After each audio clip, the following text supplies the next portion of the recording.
A França, localizada no coração da Europa, é conhecida por sua cultura vibrante, suas obras monumentais e sua gastronomia refinada.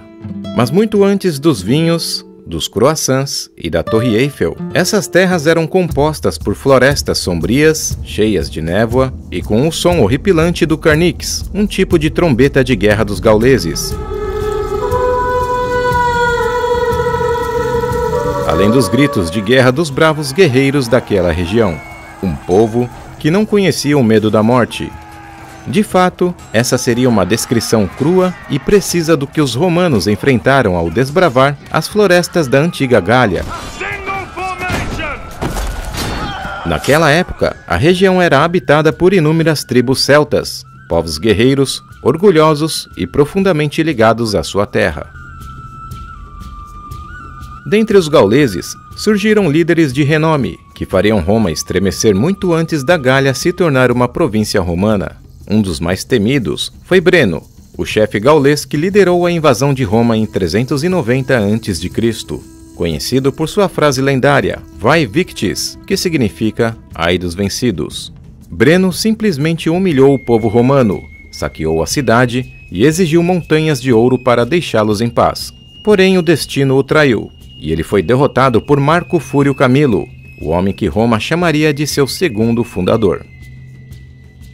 Séculos depois, outro nome levou o medo para as legiões romanas: Ambiorix, líder dos Eburões, tribo que vivia onde hoje é a Bélgica. Sua traição a Júlio César, na Batalha de Aduatuca, resultou na aniquilação de uma legião inteira.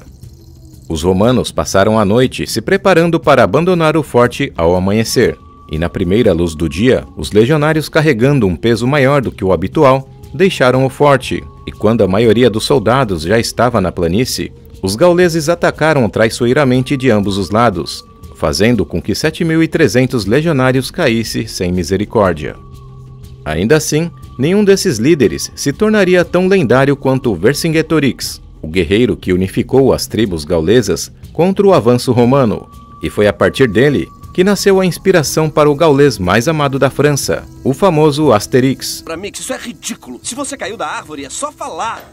Druidas não caem de árvores, Asterix. E uma das condições para ser druida é não cair de árvores. E druida não tropeça? Digamos que, quando tropeça, é mau sinal. Oi, como vai o campeão? Um outro filme que vale a pena mencionar, que narra a história de Vercingetorix e sua famosa batalha contra os romanos em Alésia, se chama A Lenda de um Guerreiro, lançado em 2001 e estrelado pelo famoso ator Christopher Lambert, o eterno Highlander. Júlio César, em seus escritos de Belo Gálico, comentários sobre a Guerra da Gália, ofereceu uma das descrições mais detalhadas que temos sobre os povos gauleses. Ele revela tanto a admiração quanto o desdém. César reconhecia a bravura e a habilidade de combate dos gauleses e chamava-os de guerreiros ferozes, mestre da espada e, acima de tudo, da cavalaria. Um ponto interessante é que os próprios romanos sabiam que sua cavalaria não era páreo para a dos gauleses e, por isso, em muitas campanhas, recrutavam cavaleiros gauleses como aliados e também mercenários. Quando César lutou em Alexandria, a maior parte da sua cavalaria era gaulesa. Em suas observações, César descreve as tribos gaulesas como uma sociedade complexa e também hierarquizada, formada por tribos distintas, cada uma com seus chefes, nobres e também sacerdotes. Os mais poderosos entre eles eram os druidas, líderes religiosos, juízes e conselheiros espirituais, homens que não se submetiam a ninguém, nem mesmo aos reis. E logo abaixo deles vinham os cavaleiros, símbolo da força e da nobreza gaulesa. Mas é preciso lembrar que César não era um historiador. Era um senhor da guerra, um político astuto que sabia o peso das palavras. Seu livro não foi escrito para registrar a história, foi escrito para justificá-la. Os comentários sobre a Guerra da Gália eram na verdade uma poderosa ferramenta de propaganda. Serviam para mostrar ao Senado e ao povo romano que suas campanhas na Gália, longas, sangrentas e também muito caras, eram não apenas necessárias, mas também gloriosas. Um verdadeiro material de relações públicas para confundir os amigos e inimigos em Roma sobre a real natureza das suas ações no norte. Nessa época, a Gália era uma região imensa, uma tapeçaria de povos e culturas que se estendia por grande parte da Europa Ocidental. Quase toda a atual França fazia parte dela, mas não apenas isso. O território da Bélgica moderna também era gaulês. O pequeno Luxemburgo, totalmente incorporado à Gália.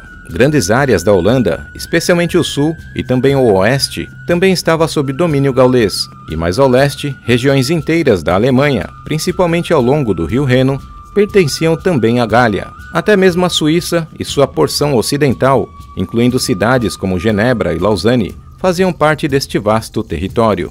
E para completar, a pequena faixa ao noroeste da Itália, conhecida como Gália Cisalpina, também integrava o mapa gaulês.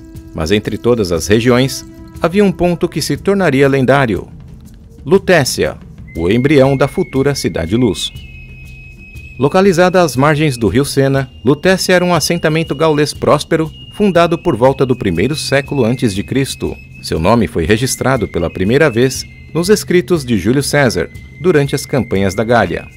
Acredita-se que o nome Lutécia venha do termo lutum, que significa lama, talvez uma referência ao solo pantanoso sobre o qual a cidade nasceu. Os povos gauleses que habitavam essa região eram conhecidos como Parisi, e é por causa desse povo que séculos depois o nome Paris seria eternizado. Esses primeiros habitantes viviam em uma pequena ilha no coração do Sena, a famosa Ilha da Cidade, e foi ali entre o comércio, os rituais e o cheiro úmido do rio que nasceu a semente de uma das cidades mais importantes do mundo. Uma vila celta que séculos depois se tornaria o símbolo da arte, da luz e da própria civilização europeia.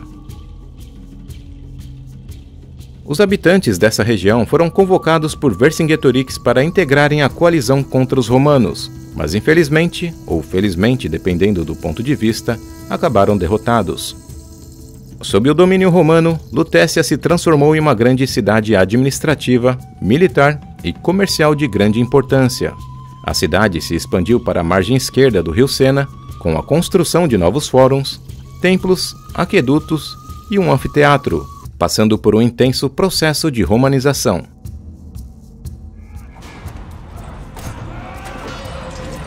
Um fato curioso é que nas arenas de combate, cada tipo de gladiador representava um inimigo de Roma. Se um prisioneiro de guerra de uma nação conquistada demonstrasse habilidade para a luta, ele era enviado direto para a arena. Os gauleses, por exemplo, eram representados pelos gladiadores conhecidos como galo.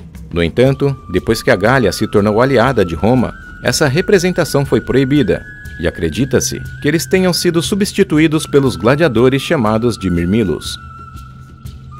Com o passar dos anos, e após o colapso da administração imperial romana, a Gália foi lentamente germanizada. A região acabou ficando sob domínio da dinastia merovingia, de origem franca, e esses, por sua vez, se tornaram os primeiros reis da França. Clovis I foi o primeiro rei coroado. Sob o seu reinado, iniciou-se uma nova era, o nascimento do Reino dos Francos, que mais tarde daria origem ao nome França.